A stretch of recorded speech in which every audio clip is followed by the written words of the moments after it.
Halo, pada kesempatan kali ini saya ingin memaparkan materi mengenai investasi di pasar modal. Mungkin di luar sana banyak yang belum tahu apa itu pasar modal.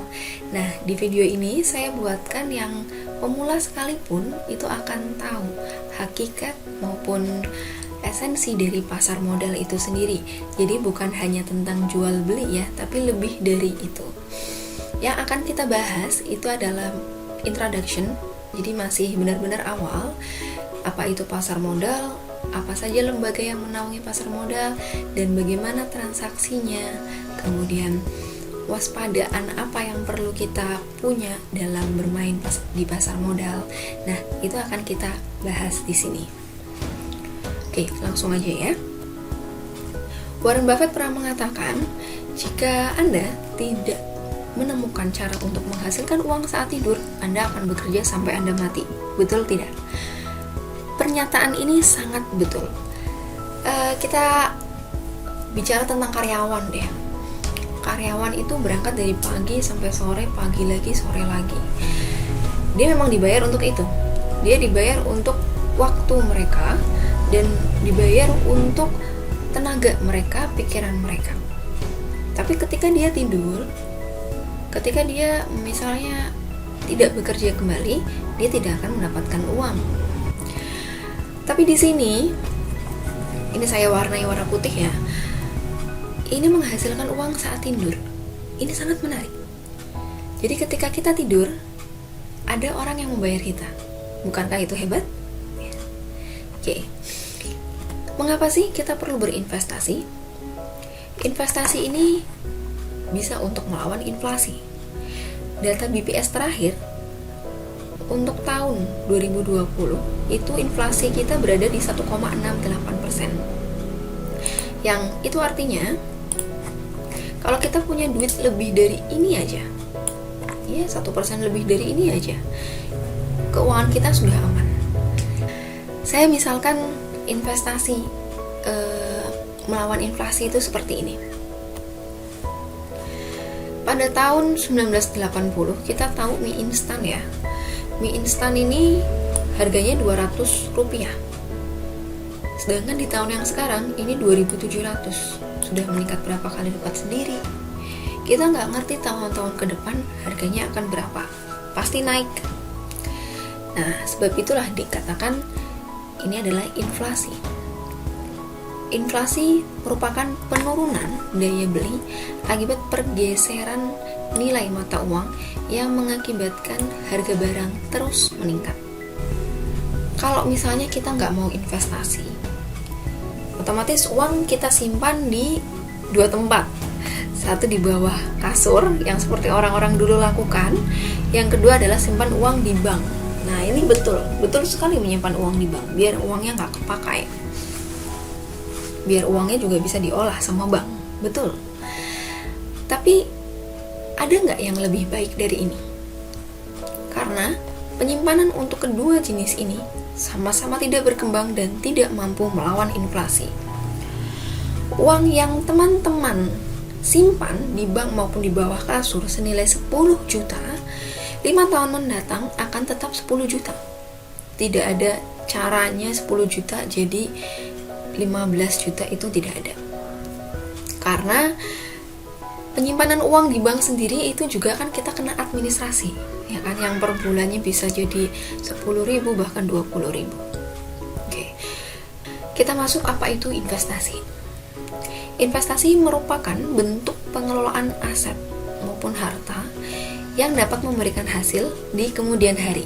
Jadi kita bicara masa depan ya. Tidak saya naruh hari ini kemudian saya hari ini juga akan dapat lagi. Itu tidak seperti itu.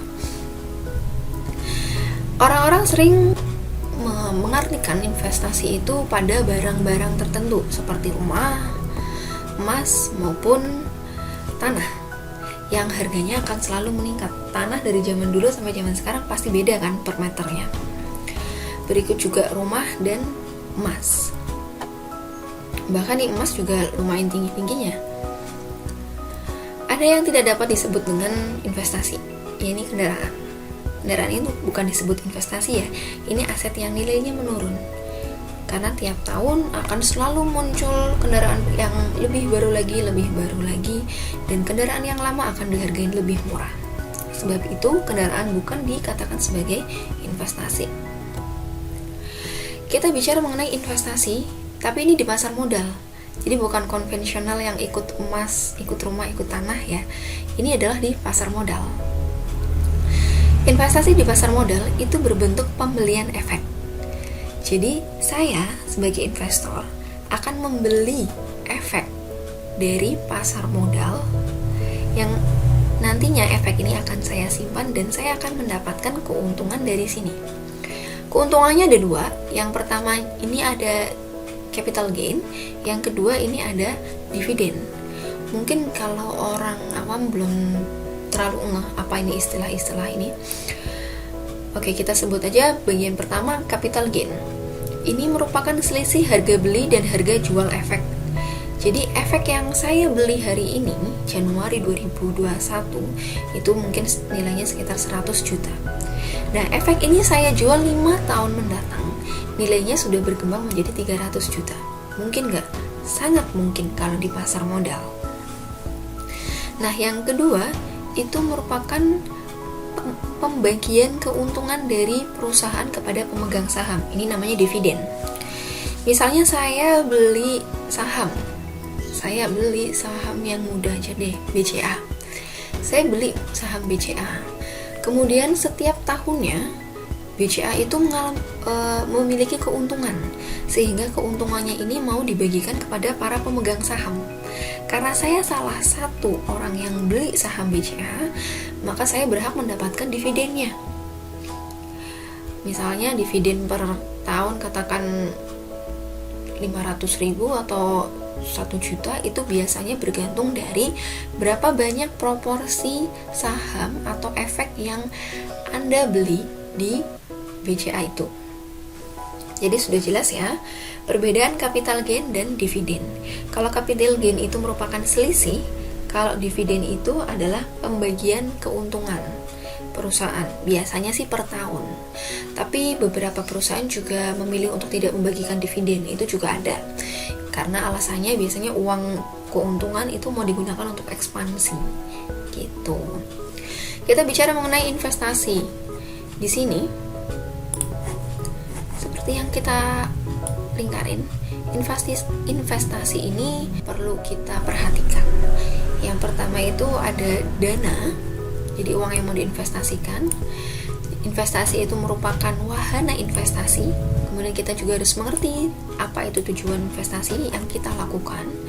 Kita harus tahu jangka waktunya yang akan kita terapkan, keuntungannya berapa. Nah, keuntungan ini bisa kita ngomong capital gain atau dividen ya. Dan jangan lupa kita harus memperhatikan yang namanya resiko. Semua investasi pasti memiliki resiko. Kalau ada investasi yang tidak memiliki resiko, jangan dipercaya. Apalagi investasi di pasar modal ya. Kecuali Anda menanamkan dana Anda di deposito, itu sudah ada LPS-nya juga, sudah ada yang menjamin. Jadi itu lebih minim resiko lah, relatif lebih nggak ada resiko. Tetap ada, tapi mungkin sangat kecil. Beda dengan pasar modal. Oke, kita masuk materi berikutnya. Kita akan membandingkan menabung dan investasi. Kita bedakan menjadi 4 ya. Ada tujuan, potensi resiko, jenis transaksi, dan tempat transaksi. Kalau untuk investasi pasar modal, tujuannya adalah untuk memperoleh keuntungan. Pasti, siapa sih yang pengen loss, kan? Memperoleh keuntungan. Kemudian yang menabung konvensional itu lebih ke menyimpan dana. Jadi kita punya dana, kita pengennya disimpan biar nggak diapa-apain gitu ya. Untuk resikonya, pasar modal pasti ada resikonya. Seperti yang sebelumnya saya katakan, kalau tidak ada resikonya, itu jangan-jangan investasi bodong. Itu patut diperhatikan juga ya. Untuk menabung konvensional itu relatif minim resiko. Seperti yang saya sebutkan juga tadi, bahwa menabung konvensional itu dijamin oleh LPS, Lembaga Penjamin Simpanan. Tentunya Anda sekalian harus memasukkan tabungan ke bank-bank yang telah terdaftar di LPS. Kita masuk ke jenis transaksinya. Itu investasi pasar modal itu lebih ke jual beli ya. beli apa, jual apa, sedangkan di konvensional itu lebih ke simpan pinjam. Kemudian ada tempat transaksinya itu di pasar modal. Kalau sekarang semuanya sudah berbasis online. Kalau menabung konvensional itu di perbankan.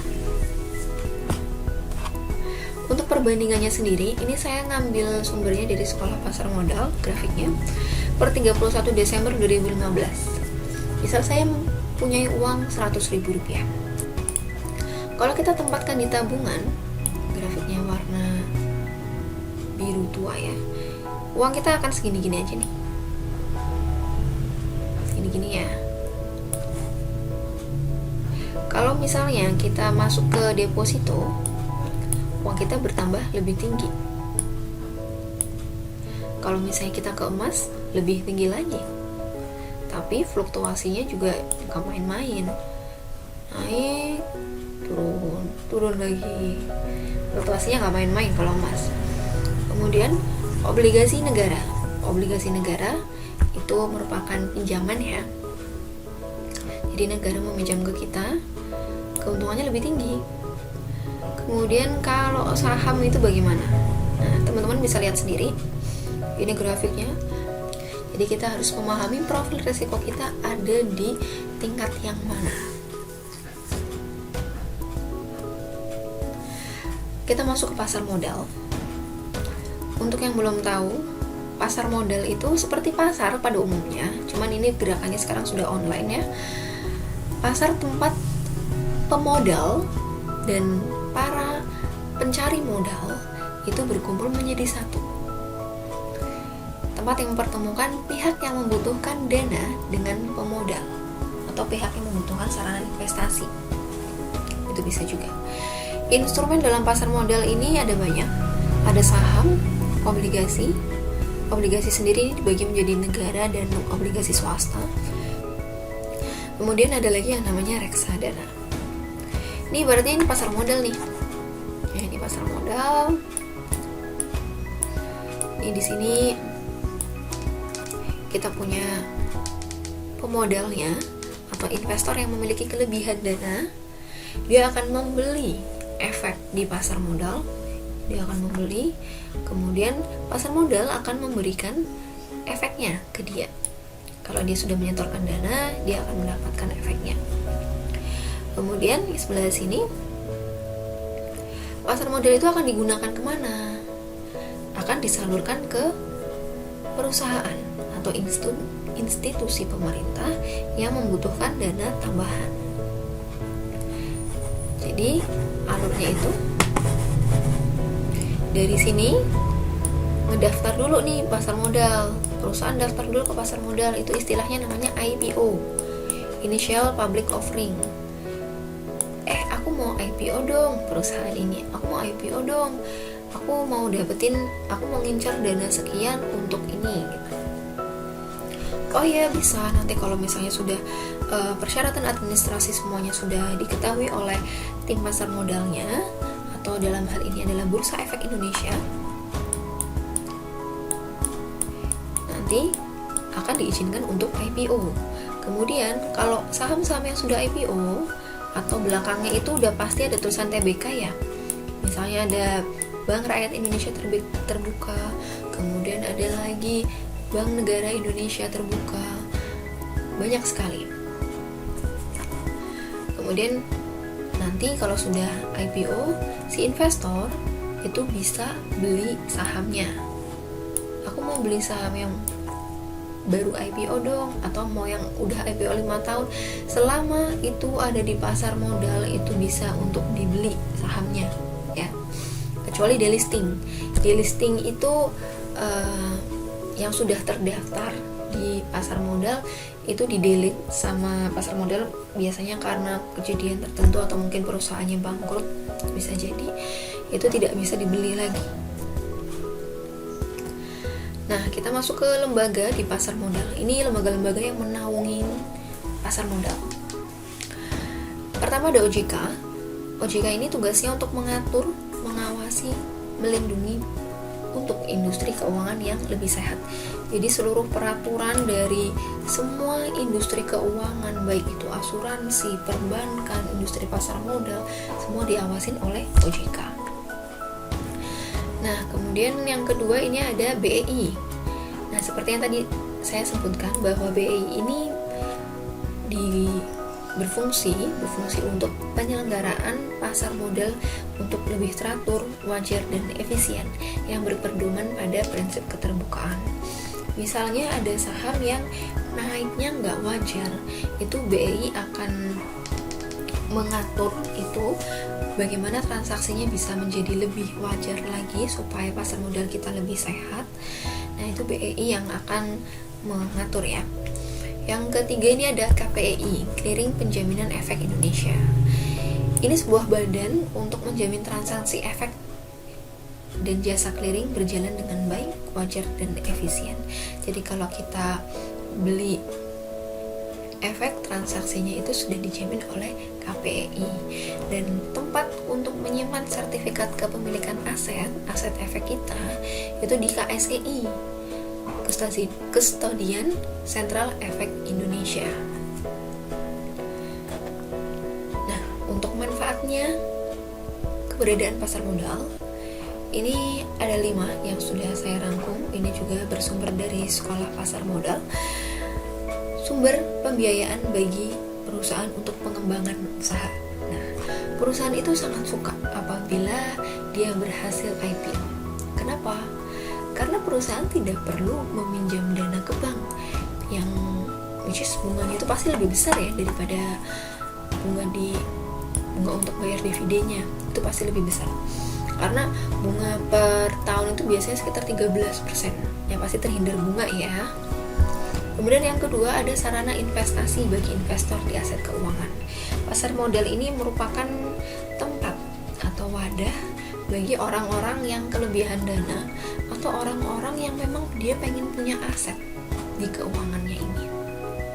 Misalnya dia pengen memiliki saham Unilever. Kalau dengan uang, misalnya saya cuma punya uang 50 juta, saya masuk ke Unilever kan gak mungkin. Unilever itu harganya berapa? Gak mungkin saya bisa beli itu perusahaan.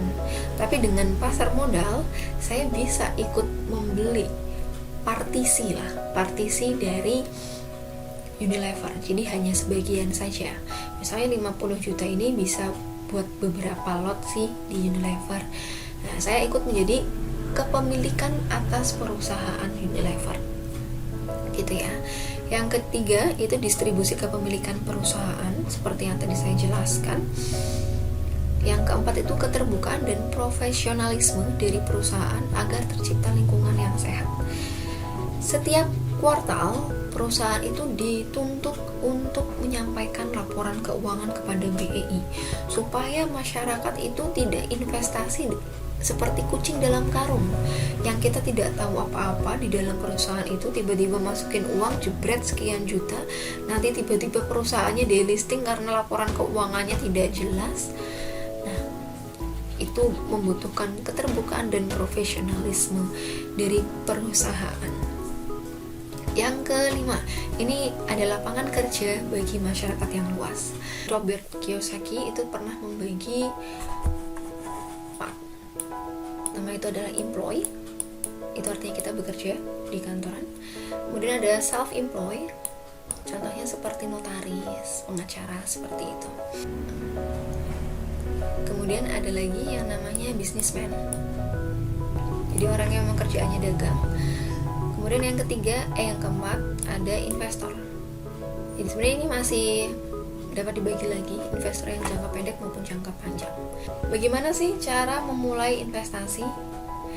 Untuk teman-teman yang masih baru dalam investasi, saya sarankan benar-benar untuk belajar. Jadi kita habiskan uang untuk belajar saja dahulu daripada untuk langsung masuk tanpa kita mengetahui apapun di dalamnya. Yang pertama, kita harus memahami tujuan dasar investasi kita. Untuk apa dan berapa lama? Misalnya di sini saya kasih contoh untuk biaya pendidikan atau untuk biaya dana pensiun gitu. Kita akhirnya tahu berapa lama waktu yang kita butuhkan untuk membiayai hal-hal seperti ini. Misalnya saya akan pensiun 15 tahun lagi, saya harus menyiapkan dana pensiun karena kalau tidak saya sudah tidak bekerja lagi.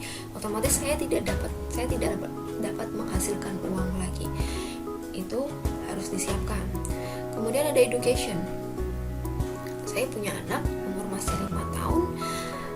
Saya bingung ini anak nanti kuliah gimana, karena inflasi itu terus terjadi. Biaya kuliah yang tadinya itu 20 juta mungkin uang masuknya, ke depan setelah dia kuliah 15 tahun datang mungkin harga yang 20 juta bisa jadi harganya 40 juta. Saya harus menyiapkan dana untuk anak ini.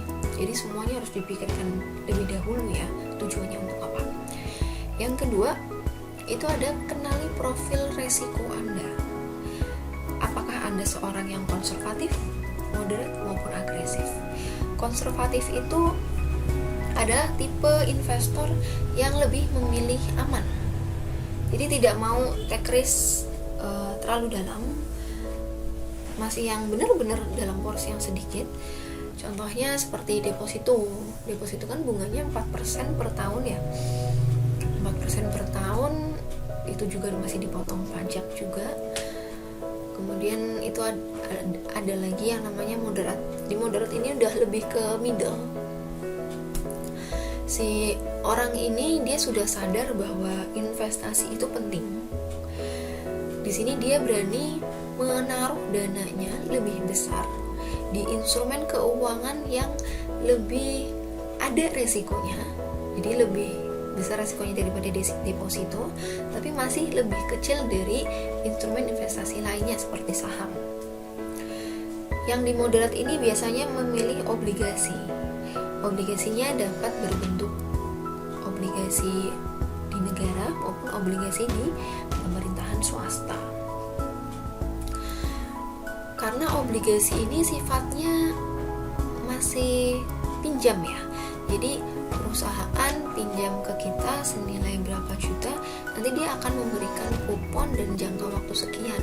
Maka itu dana kita dikunci di perusahaan tersebut selama kurun waktu itu dan dijanjikan bunga sebesar sekian. Kemudian ada lagi tipe-tipe orang yang agresif. Agresif ini dia pengen keuntungannya besar, tapi resikonya juga pasti besar, karena resiko dan keuntungan itu pasti berjalan beriringan. Contoh dari instrumen investasi yang agresif ini adalah saham. Saham itu high risk tapi high profit juga. Jadi kalau teman-teman sudah siap dengan risiko yang besar, maka akan mendapatkan gain yang besar pula. Yang ketiga ada pelajari alternatif investasi. Seperti yang saya sebutkan tadi, alternatif investasi itu bermacam-macam. Ada saham, obligasi, reksadana, ada juga ETF, Exchange Trade Fund. Ini belum lama sih kalau ETF.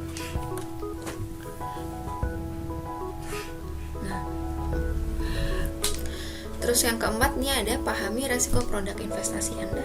Setiap produk investasi, baik itu saham, reksadana, ETF maupun obligasi, itu memiliki resiko yang berbeda-beda. Seberapa besar resiko yang Anda tolerir dalam berinvestasi itu juga perlu dipahami ya. Sesuaikan dengan profil resiko. Yang kelima, tentukan kemampuan investasi Anda. Saya sarankan untuk setiap investasi menggunakan uang dingin, artinya uang yang tidak digunakan. Jangan uang panas ya. Uang panas itu seperti ya memang ini harusnya buat belanja bulan ini, malah dibeliin saham atau dibeliin reksadana, nanti belanjanya gimana? Kan bingung juga kan kalau kayak gitu. Yang keenam itu manfaatkan jasa profesional. Jasa profesional itu mereka-mereka yang memang sudah memiliki lisensi untuk mengolah dana. Jadi jangan Anda taruh uang Anda ke orang yang tidak memiliki lisensi ya. Itu sangat kacau sih. Karena mereka yang akan mengolah dana kita, kemudian kita akan mengambil gain dari mereka. Ini misalnya kita nggak tahu apa-apa deh tentang investasi. Kita hanya tahu kita amannya segini, kita punya uangnya segini, bagaimana harus memasukkannya, itu bisa diserahkan ke jasa profesional. Kemudian yang ketujuh itu ada pertahankan tujuan investasi Anda. Jangan sampai Anda yang harusnya 5 tahun kok Anda ngambil dalam waktu 1 bulan, otomatis pengembaliannya itu sangat minim, bahkan bisa beresiko untuk loss. Begitu ya. Kemudian kita masuk ke prinsip dasar investasi. Untuk prinsip dasarnya, yang pertama kita harus menggunakan dana lebih atau uang dingin, uang yang tidak digunakan seperti yang sebelumnya saya jelaskan ya. Yang kedua, kita harus mencari informasi produk sebanyak mungkin supaya kita juga tidak dibodohi. Yang ketiga, ada diversifikasi portofolio. Itu artinya kita memecah uang kita ke dalam beberapa tempat. Ada yang mengatakan bahwa don't put all your eggs in one basket. Jangan taruh seluruh telur kamu di satu tempat, satu keranjang. Karena apa? Karena ketika keranjang itu jatuh, semuanya akan pecah. Beda cerita kalau misalnya kita menaruh di 3 keranjang, kemudian yang jatuh ini hanya yang ini, otomatis kita akan masih selamat, masih ada dana yang akan kita simpan, gitu ya. Yang keempat, ada mengenal broker atau sekuritas perantara transaksi. Sekuritas juga perlu ditelusuri ya, apakah dia sudah ada izinnya atau belum. Jangan sampai belum ada izinnya main-main masuk. Untuk cara ngecek izinnya, kita bisa masuk ke OJK. Itu beberapa sekuritas sudah terdaftar di situ. Kita tinggal cross check aja. Yang kelima, ini adalah lakukan investasi secara berkala dengan orientasi jangka panjang. Percaya deh, kalau Anda memasukkan uang Anda secara berkala dengan jangka waktu yang panjang, uang Anda bisa kembali berkali-kali lipat. Tentunya jika Anda memasukkan ke saham atau ke instrumen yang betul, bukan instrumen yang asal-asalan. Pelajari laporan keuangan setiap perusahaan, itu penting. Bagian terakhir, kita juga harus waspada mengenai penipuan yang berkedok investasi. Banyak sekali investasi yang ya saya sendiri memang kurang suka. Kenapa itu harus ada di Indonesia? Karena itu juga salah satu yang bikin masyarakat Indonesia tuh nggak mau investasi. Salah satu alasan mereka akhirnya jadi takut untuk investasi. Yang pertama, investasi itu sering dibalut dengan janji-janji manis, seperti yang tadi, return yang tinggi, investasi tanpa resiko. Itu nggak ada, men. Itu nggak ada investasi tanpa resiko, bohong banget. Yang kedua, ada investasi yang memaksa. Kalau misalnya dia sudah jalurnya jalur pemaksaan, ayo dong bun, investasi ke sini ini, itu patut dicurigai juga. Yang ketiga, ada investasi dengan sistem LMM. Kemudian ada atau penguncian dana. Bun, ini masukin ke sini 100 juta, 3 tahun lagi ya bun ke sini. Tahu-tahu 3 tahun dia udah ngilang. Mana tahu kan? Kecuali kita investasinya di obligasi. Obligasinya pun harus jelas, obligasi apa ini? Obligasi negara atau obligasi swasta? Kalau obligasi negara, ya kita bisa bilang aman lah, karena itu juga dijamin. Kalau misalnya obligasinya obligasi swasta, kita juga harus tahu siapa sih rilis obligasi ini, perusahaan dari mana, terkenal apa enggak. Misalnya dia Adaro Energy ya, itu terkenal, oh iya bisa dipercaya. Tapi kalau misalnya perusahaannya XYZ nggak ngerti apaan sih ini, itu mendingan di skip aja. Yang keempat, ada investasi di perusahaan yang tidak jelas, seperti yang tadi saya jelaskan ya. Untuk resiko investasi akan kita bahas di part selanjutnya. So, buat kalian jangan lupa untuk nyalain tombol notifikasinya supaya nggak ketinggalan materi di pasar modal dari pasar saham. Jangan lupa klik like, subscribe, dan juga share di sosial media kamu semua. Kita akan jumpa lagi di materi lainnya. I'll see you on our next video. Bye!